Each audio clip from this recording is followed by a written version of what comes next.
Football has wrapped up for the Memphis Tigers, and now they can look ahead to the summertime and eventually the fall after coming in fourth in the AAC, missing the college football playoff in their first shot at it with a 12-team playoff. We'll see what they are able to do here going into maybe potentially a 16-team playoff. Jonah, you are the beat writer for the Commercial Appeal on the Memphis Tigers college football program. When you looked at the spring game and what came out of that, what were some of your biggest takeaways? Yeah, I mean, the spring game, it was all about Arrington Maiden at quarterback. He kind of played the most out of any quarterback and played well, had 2 long touchdown passes. And if you were a fan there, you were like, who's this guy wearing number 7, right? Because we talk about the quarterback competition. A lot of it is about Brandon Lewis and about A.J. Hill. There's only 3 quarterbacks on this team, right, coming out of at the end of the spring.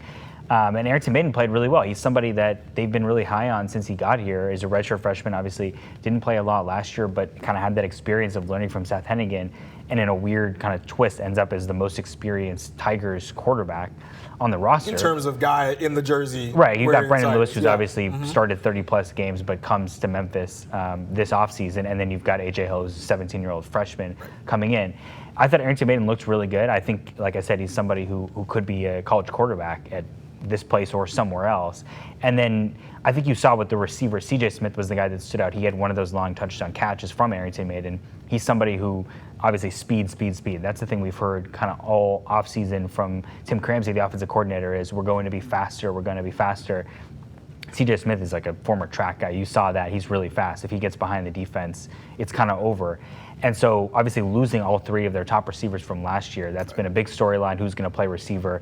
And at least from the spring game, now you don't want to take too much from it because basically a scrimmage, some people aren't actually playing. Arrington is the only quarterback on his spring team. Right, so like the other team, they have 2 quarterbacks splitting time. Brandon Lewis played 2 series, so it's not like we're going to take, hey, he won the starting quarterback competition because he played better in the spring game. It was a scrimmage. We know what we were watching, but like I said, there's some things that I think were encouraging signs, and C.J. Smith definitely be one of them. How have they addressed some of their holes kind of in that spring portal window now that spring football game is over with, but they're bringing in some new guys for the fall? Yeah, well, they lost Xavier Hill, who's a starting offensive lineman, in the spring. That was a big loss. He goes to Colorado, and so suddenly you need to replace a starting somewhere on the offensive line. And the thing about Xavier Hill was that he played basically every position on the offensive line. Obviously wanted to play on the interior. He was a plug-and-play guy for sure. Yeah, I mean, that was one of the things that I think made him realize, because Xavier Hill is one of those guys, if he's going to play in the NFL, he's going to be a guard. He's going to play on the interior.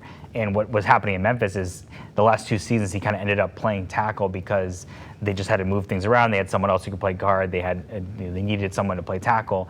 And again, they're coming into this offseason saying we're going to hopefully have him play guard, but you never know. He goes to Colorado, I would expect him to start probably on the interior, and so that's what he needs, that tape, to be able to play in the NFL.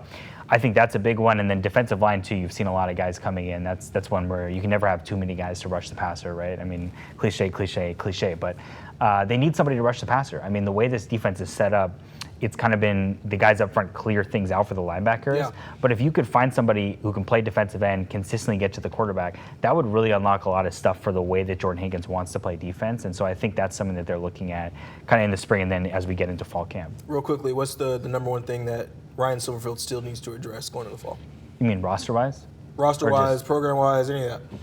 I mean, I think it's just the offense. I think it's who's going to play quarterback. Yeah. I mean, look, we think Brandon Lewis is going to play quarterback. All the signs point to Brandon Lewis being the quarterback for this team when they start against Chattanooga at the end of August. But if you go into a season and we don't have a starting quarterback named yet, which obviously it's the first time in a while around Memphis because you just kind of went in every offseason and said, Seth Hennigan's the quarterback, let's talk about something else.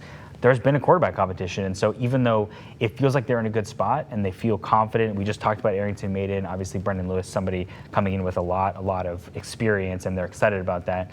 But look, you still have to name a quarterback. That's always going to be the biggest thing. It's the most important position in the game, and so figuring that out, being confident with that is the biggest thing going into the start of the season.